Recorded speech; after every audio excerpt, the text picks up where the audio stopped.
Welcome everyone to this session on rape and the law. I'm Cathy Newman, I'm presenter for Channel 4 News. I'm delighted to be here to chair this discussion today. And I think one pretty frightening fact really sums up what we're debating today.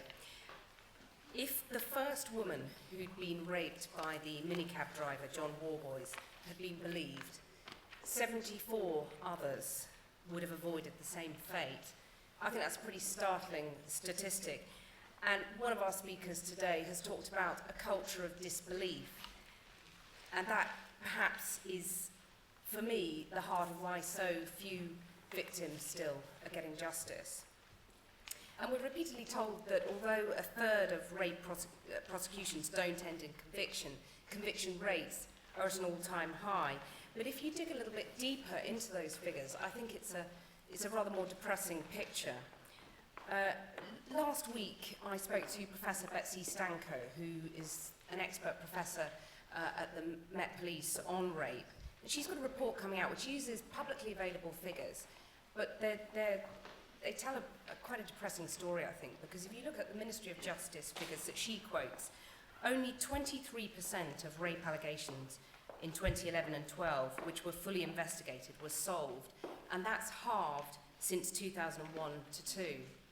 And if you look at the detection rate, which is when the proportion of reported rapes that are then solved, it's less than 10%, which I think is really shocking in this day and age. Betsy Stanko told me that it was as if rape had been decriminalised.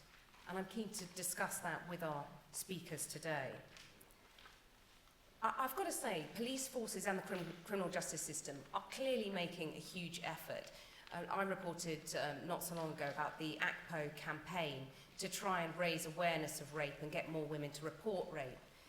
And there was a poem that Nottinghamshire Police put out, which caused quite a lot of controversy around Christmas time, again to try and raise awareness. A lot of people felt it sort of trivialised rape by making up a poem about it, but I thought at least the police force should be applauded for trying to raise awareness and trying to get more women to report. But there has been a dramatic rise in women reporting rape, and yet there are still so many who don't manage to get justice. And that's really where I invite our distinguished panel to come and give their thoughts to you on what should be done about all of this.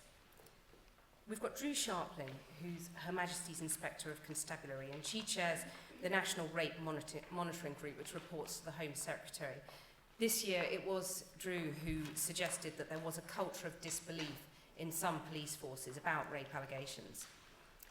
I'm sure our next speaker, Jason Ashwood from the Sexual Offences Command at the Metropolitan Police, will have a lot to say to Drew and to you today. On my left, Rashida Namusisi, who's a senior nurse at the Haven Whitechapel, which is one of a network of specialist centres to help women and indeed men who have been raped or sexually assaulted. And last but not least, Joanna Bourke, who's Professor of History at Bourke, who's author of Rape, A History from 1860 to the Present. So I'd like to invite each of our speakers to give a short presentation, and then we'll have a panel debate and then bring in questions from you, the audience. Drew, you first. Thanks very much for the introduction. See if I can get pass the test and see if I can get the slides up. Possibly not. I didn't even try.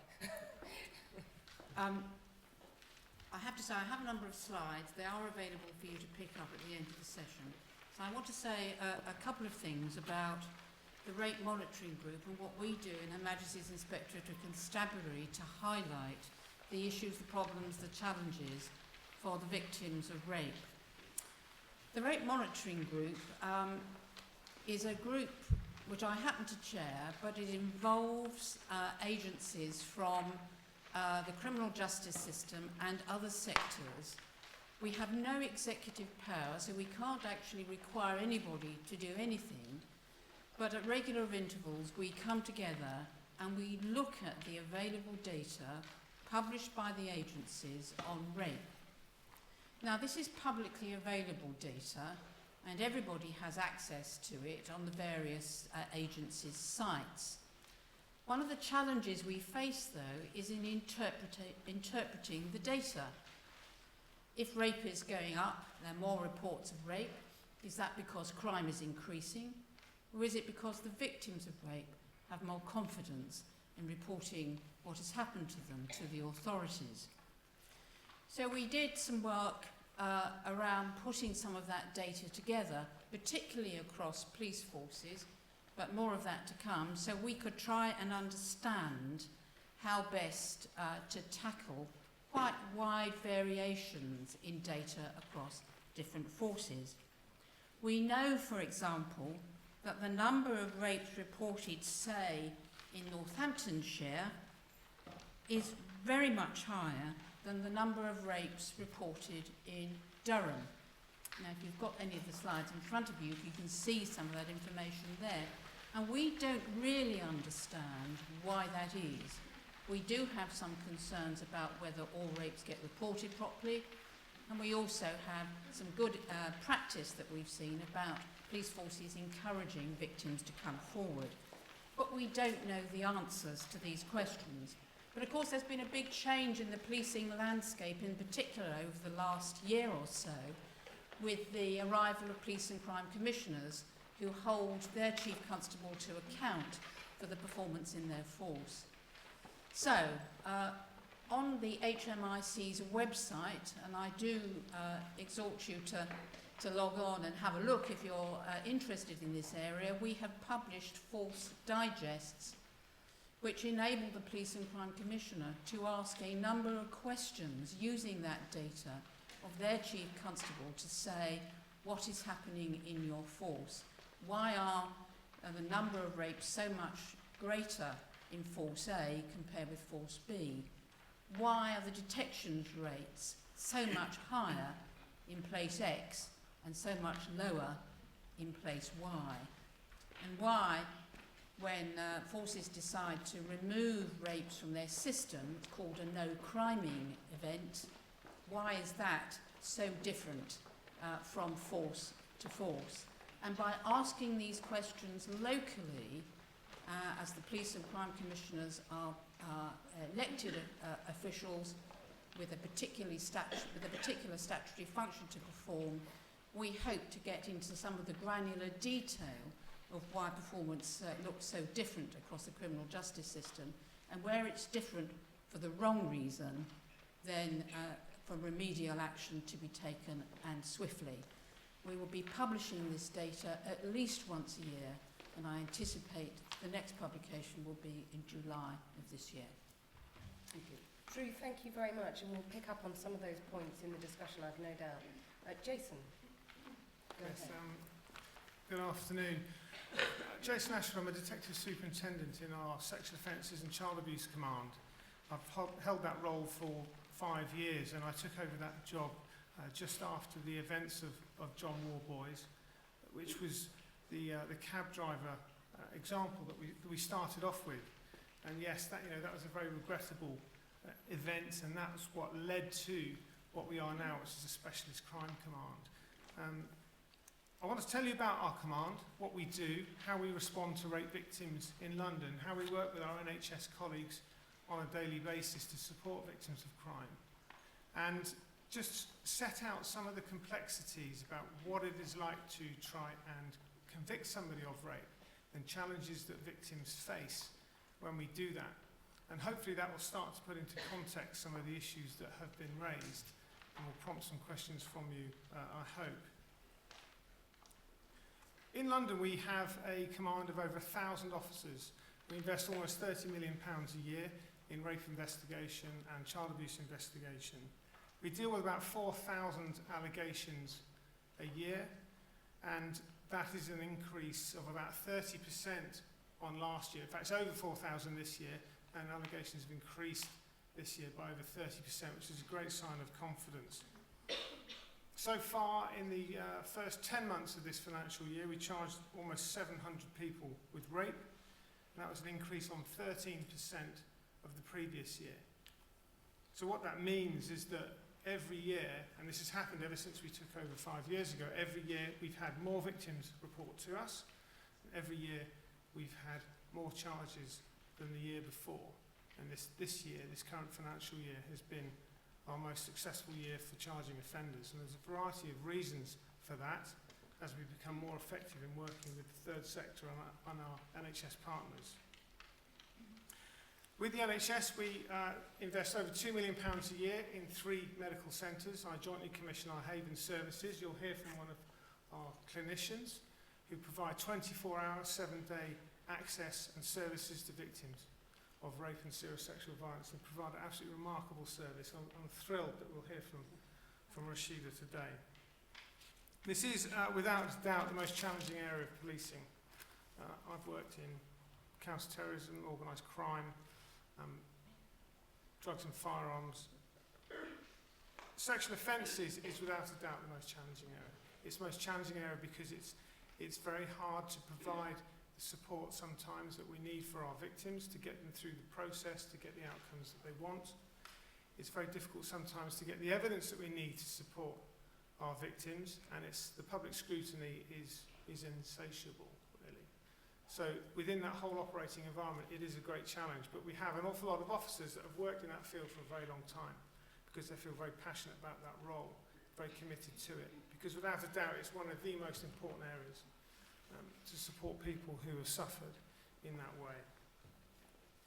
So that's our command, and that's what we do. So how do we respond? Well, just very briefly, when somebody makes an allegation of rape, either in a police station, to a police officer, or dial 999, we have a 1-hour response time. We have specially trained officers, called SOET officers, who are trained only to manage the needs of the victim. And that's in the immediate time of crisis, if you like, through the medical process. If they've been suffered a rape within 7 days, they'll go through the NHS process if they so wish to do so. If not, that officer will take them through the investigative process as well, all the way through to the court process, whilst helping them manage their needs through a whole range of other areas should they have vulnerabilities that need support. And that's working also along independent sexual violence advisors. So that officer, that SOET officer, will respond within the hour to that victim, take them through the NHS process with our NHS colleagues, if they wish to do that, and then see that individual through the whole process, which could take up to a year or even 2 years sometimes for a victim to go through the whole judicial process, and to a point where they no longer need our support. Behind that are our investigation teams. We have 36 investigation teams across London dealing with adults and dealing with children of sexual abuse. So what are the complexities? There are some significant complexities that we have in terms of dealing with rape investigation in London. I think the first one really is underreporting. The continual theme of why is rape sort of 80% underreported is probably a generally good figure from the British Crime Survey. And I think it's a really interesting debate to have, because a lot of the time the rhetoric is around the lack of confidence in the criminal justice system and in police, and that's why victims don't come forward. But I don't think that's necessarily the primary cause. In fact, if you look at research from Rape Crisis, who've done academic research last year on this, there are sort of 10 key factors about victims, and I think this is a really important point to make, that the vast majority of the key reason victims don't report is they're too embarrassed or don't want anyone to know. The second most prevalent reason is they felt in some way it was their fault. The third is that they didn't feel they were believed. Out of the ranking of 10, I didn't want to go to court is number 10, alongside I was afraid of the police, number 10. And along the way there are issues such as I wanted to forget about it and get on with my life, I didn't want my family to know, and those sorts of very personal issues that a victim will face when they've been subjected to sexual violence. So I think that's one of the key issues, I think, for wider debate as well, about what can we do as a broader public sector to support the public. If that's the key reason that victims don't want to report, that they feel that they are too embarrassed, or they feel it's their fault that they've been raped, and it can never be a victim's fault. It can never ever be a victim's fault to have been raped. If they're feeling like that, then what can we do more broadly to try and overcome that for victims and give them that channel to report? And we do have routes within the health service to do that, but they're not used as much as we'd like them to be. I think the other issue to discuss, and we've talked about detection rates and why is it so concerning that so few people get convicted, there are some significant challenges in terms of rape investigation. When you look at the circumstances, 70% of victims are raped by somebody they know, either a partner or a close friend. And that's a very close relationship. We know who that is as the police. We'll always go and arrest that person. So we know who the suspect is. We have the victim. You might ask yourself, why aren't all those people charged with rape? Well, one of the unique challenges of rape is that penetration isn't an unlawful act. It only becomes unlawful when consent is not there. When there's no genuine consent, then sexual intercourse is rape. The unique challenge around rape is the fact that a lot of the time it's just two people together. There may not be any injuries whatsoever, probably won't be any witnesses, and there's unlikely to be any corroboration. So when a victim comes to us, we always work on the presumption of belief.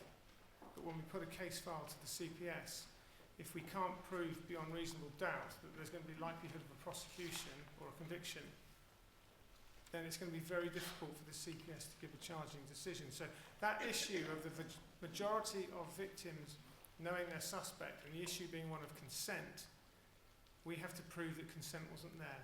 And that's the significant challenge that we face when we work with our victims to try and corroborate whether that event took place to a satisfactory evidential level. That's one of the key challenges. The other one is one of non-recent allegations. If you look at the recent celebrity cases, a lot of victims will come forward many years later, sometimes 2, 3, 5, 10, 20 years later.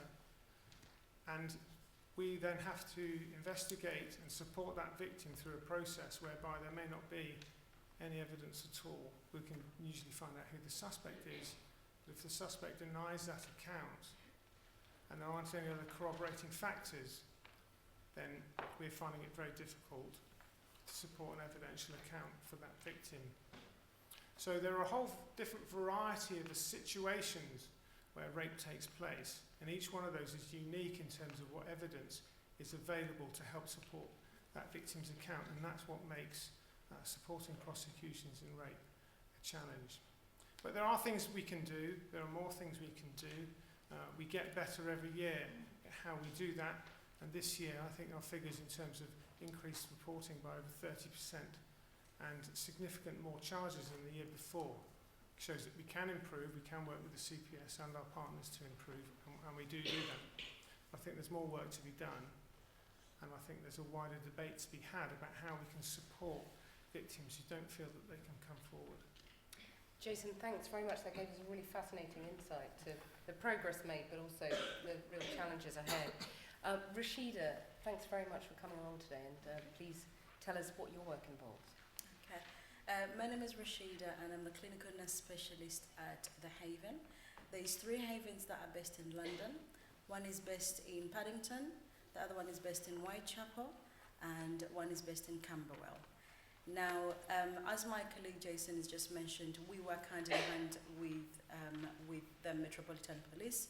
We're funded 50-50 by the NHS and 50-50 by the police. So we work very closely together with, to help victims of rape. Now, I wish I had all day because I think I've got so much to tell you, and I'm really, really passionate about the job that I do. I've been doing it for 4 years. And I'm still standing because I really love the end result of the role and what we do. I really wanted to begin my talk with one.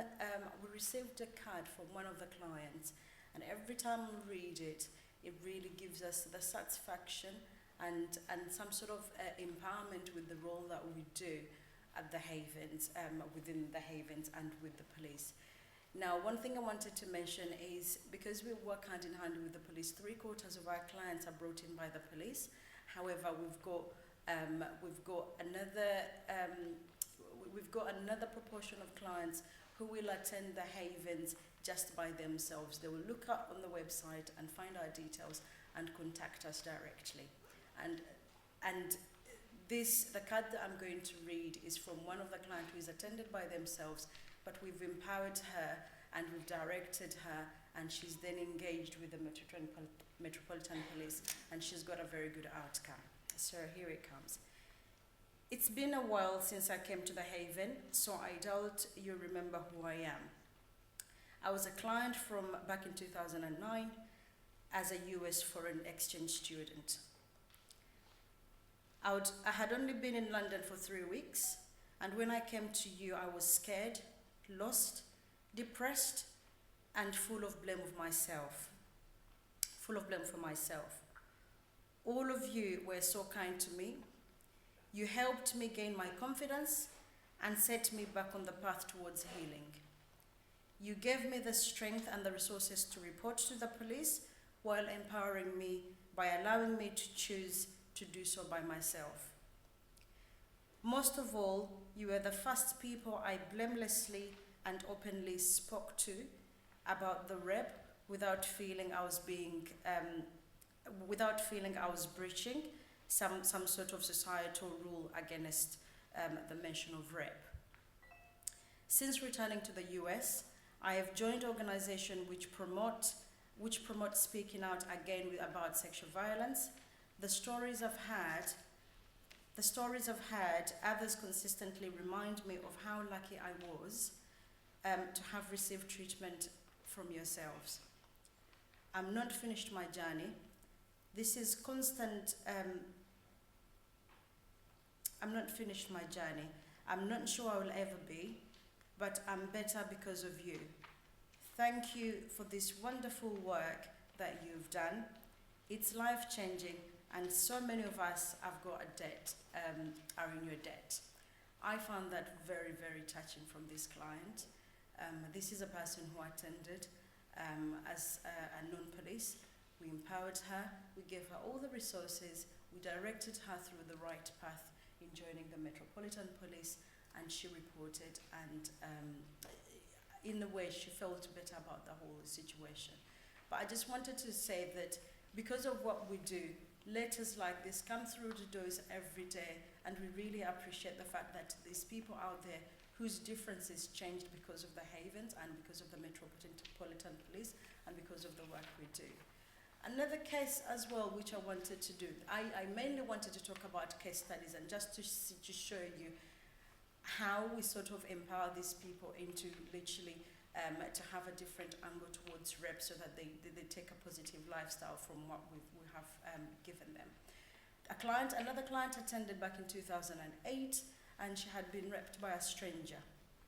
Now this client attended, again, not knowing exactly what happened. She was lost, anxious, depressed, and literally with no one to turn to, but turned to the Haven and explained the situation of exactly what happened. Now, she was able to have a forensic examination that was without the police, and she moved on with her life, again, with some of the things that Jason mentioned, because some of these people, they've got fear. They don't know whether, are they going to be blamed? Was it my fault? It was a total stranger. Was I to blame? Did I actually lead this man into doing this to me? Anyway, she had a forensic examination. She moved on. She then moved to a different country. She moved on with her life. A few months later, this year, I contacted her.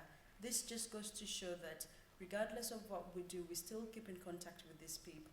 We still give them the right direction.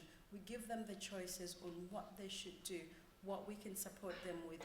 We give them choices of still getting counselling from the Havens, because we give aftercare with things like counselling, emotional support, and sexual health screening as well.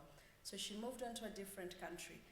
I contacted her personally a few weeks ago, and I said to her, I contacted her by email and told her, would you mind calling me back?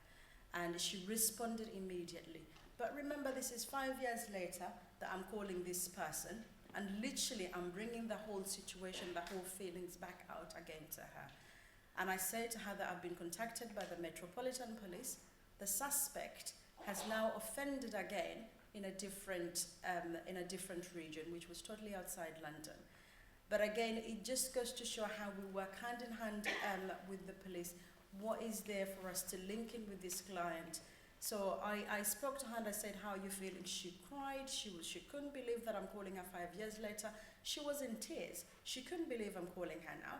But the others, I think what was more reassuring for her, that the suspect, 5 years later, the suspect has now been caught. She attended then, without police involvement, a forensic was done. We sent out for DNA elimination. DNA was found, there was positive DNA. However, there was nothing much the police could go on, like Jason explained. Sometimes we haven't got enough evidence to actually take the case forward. So 5 years later, suspect is gone and offended in a different region. They've matched the two DNAs together and they've realized it's the same suspect. The client was on board. She, even though it was a sense of relief really, because the questions that she actually said to me, she said to me, Rashida, do you know what? I can now relax. I can now move on with my life. I can now believe that actually, yes, it did happen. Because sometimes they're going on with this question thinking, actually, did it really happen, or is it me, or am I making it up? Or they've got so many questions. But justice has been brought to life. This is how she feels today. And the case is now going to court. So I just wanted to tell you that we do work very closely with these clients. We do work hand in hand with the police.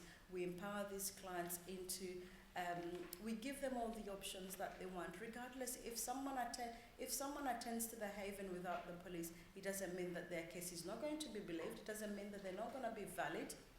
But it means that the haven will give them all the choices to empower them to actually get to that time or to that point when they can engage with the police.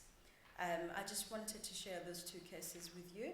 The havens, we do run forensic examinations, but we do run a whole lot of different ranges of services. Like we do offer counselling, we do offer sexual health screening, we do offer emotional support, and we see a client up to a duration of a year.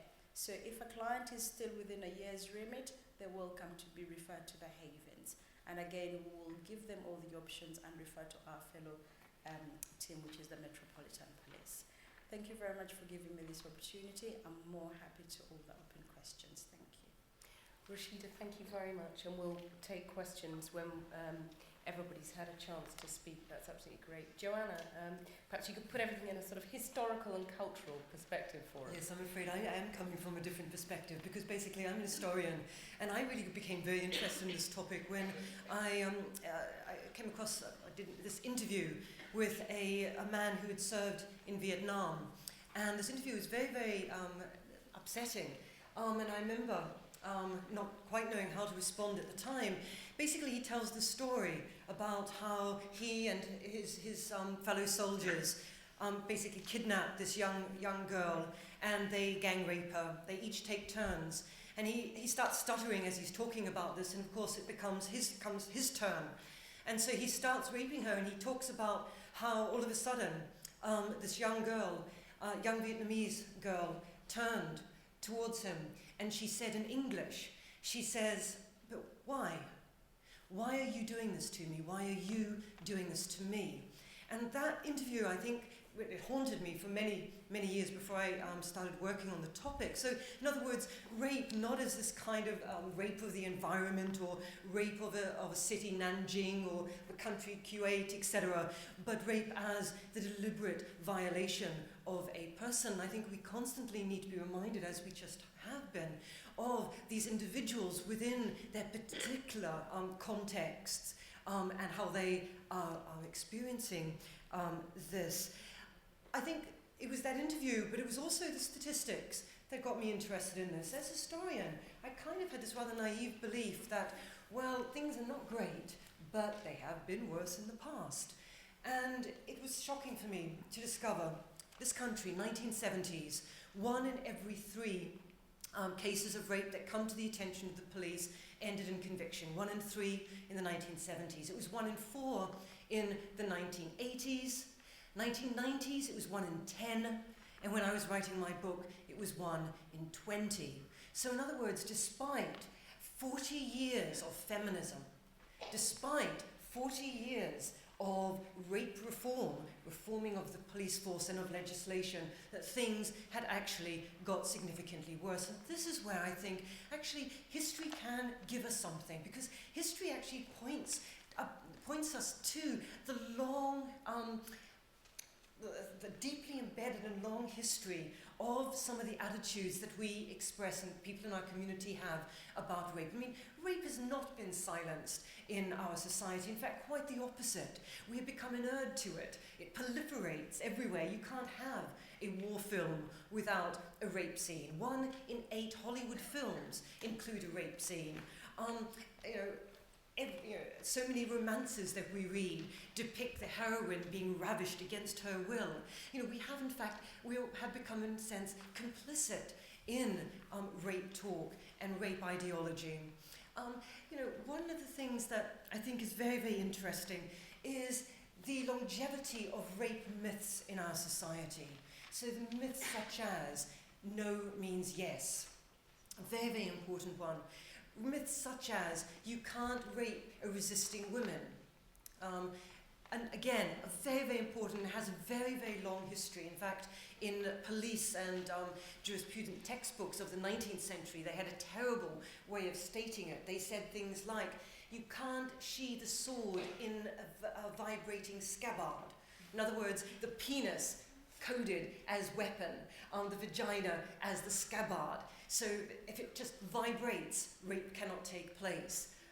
Again, a very, very important myth with a very long history. If the penis is a weapon, no wound, no rape. Those kind of issues. Questions of consent, which we've already heard a lot about. What does consent mean? Does rape require a stranger with a knife, or will a husband who simply gradually wears down a no suffice? These are really important questions in our society. And I was struck, there was a poll, a nationwide poll a few years ago, that I think showed, at least to me, just how deeply embedded some of these myths are. And this poll showed that 1/3 of women believed that if a woman, obviously another woman, if a woman had been flirtatious and was subsequently raped, that somehow she was partly or totally responsible for what happened. That's 1 in 3 women believe this. So I think these things are really deeply embedded. One of the things that I've been arguing for very strongly in the past few years is that, in a sense, we need to readjust how we are thinking about rape. We need to start placing, in fact, more emphasis upon the perpetrators of sexual violence. In other words, primarily men, even though there's also female rapists that I also worked a lot on. So in other words, that rape needs to become an issue for men. And it's very, very interesting. I counted in this audience only 3 men. And I find that very, very interesting. We need to get men actually talking about sexual violence, men actually engaging in the movement, and a realization that sexual violence actually denigrates masculinity in general, and that men need to get involved in this campaign. Clearly, I do think that further legal reform and police reform is needed. But these attitudes are so deeply entrenched within our society. And when I'm talking about our society, I'm talking about jurors. That actually we need to do more than simply more law reform and more police reform. We need to actually attack those underlying assumptions. Assumptions, for example, that if a man drinks alcohol and subsequently rapes someone, he is somehow less responsible for his actions. But if a woman drinks and subsequently gets raped, somehow she is more responsible for what happened. And that's one that comes up again, time and again. So basically, I think my plea is for a much greater emphasis on how we can actually tackle the problem of denigrated masculinity, and actually try to actually do something in terms of attitudes more generally within our society. Thanks.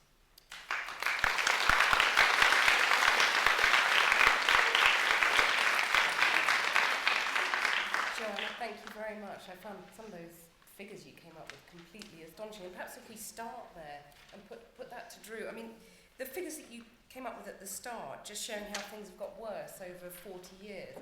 How optimistic are you, Drew, that things are capable of improving, that you see a light at the end of the tunnel? I entirely accept that the figures do undoubtedly look worse. I think one of the challenges that we face is as more people come forward to report that they have been a victim of rape, that means, not necessarily mean, that all of those cases will reach a courtroom. Now, how far they're investigated, what more can be done to change that, I'm sure there's a lot more to do. But generally, we know that the number of reports of rape, particularly over the last 5 years, has gone up dramatically. Now, we have to conclude as a society, one way or the other, is more rape actually going on than before, or are more people coming forward to report it? Now, we don't actually know the answer to that, but we suspect, because of the campaigns and because of the raised awareness, that more people feel able to come forward and say something. However, not all people who come forward to say something necessarily get their case recorded, reported, investigated. And we know from the War Boys case and the recent judgment there that if that's not the case, then there is a breach potentially of their human rights under Article 3.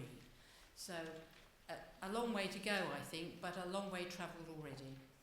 Well, Jason, you talked in your presentation about getting more women to report.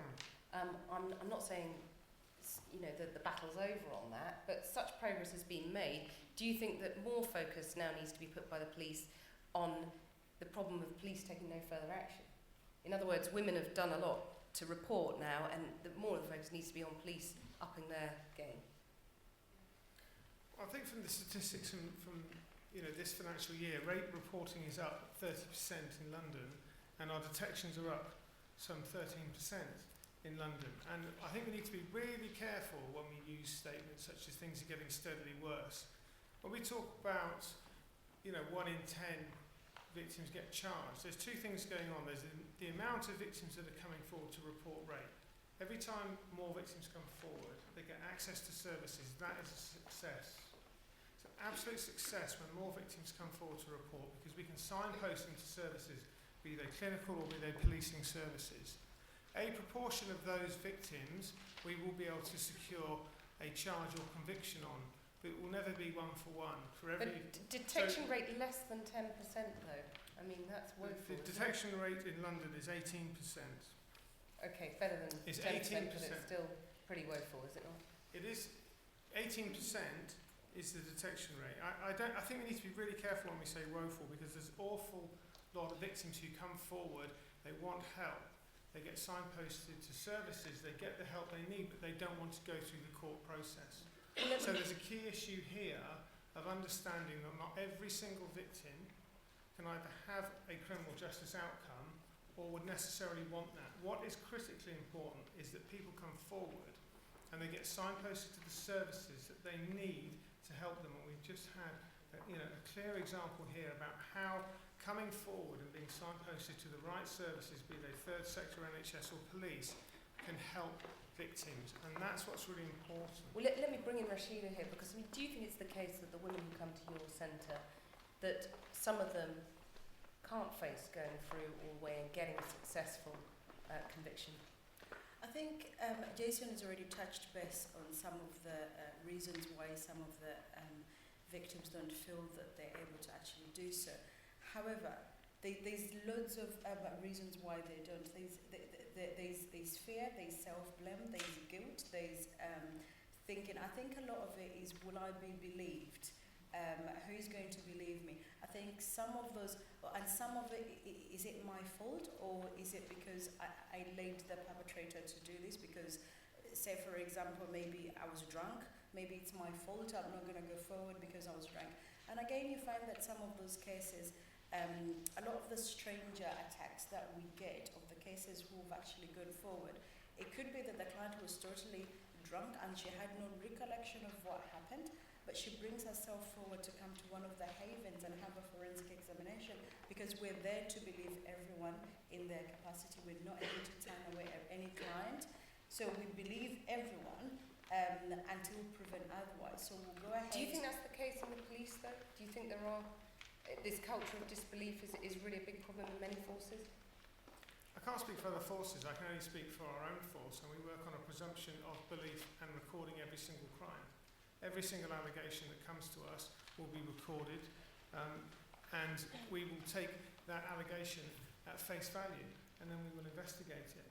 But there's lots of complexities as that takes place, with how the victim feels at that particular time, and whether he or she changes her mind as that process goes on, and what he or she feels they can cope with. A lot of victims, a significant proportion of victims suffer from a variety of vulnerabilities, and sometimes they just can't sustain what is needed to go through that process. And that's why I keep saying that somebody coming forward is a success, signposting to the right service is a success. We shouldn't just manage the situation by thinking how many charges have we had. We need to measure what's right for the victim and what services that victim had that's right for them. It may be a charge, it might not be.